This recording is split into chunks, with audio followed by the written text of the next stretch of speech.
Huwag kang gagawa ng sarili mong karma. Tayo naman talaga ang gumagawa ng sarili nating karma. Kapag wala kang ginagawang masama, walang masamang dadating sa'yo. Walang problemang dadating sa'yo. Tama, nagdidribble lang naman lahat talaga ang mga bagay na ginagawa natin sa mundo. Kung maganda ang ginagawa mo, maganda naman talaga ang babalik sa'yo. Of course, it will come back. Babalik at babalik ang good karma sa'yo.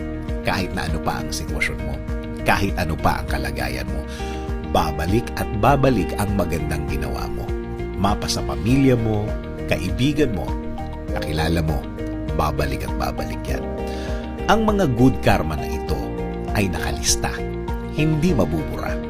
Kapag nag-release ng good deed, kahit ipunin mo pa yan, babalik at babalik yan. At ang mga babalik na magandang ginawa natin, madalas, ito ang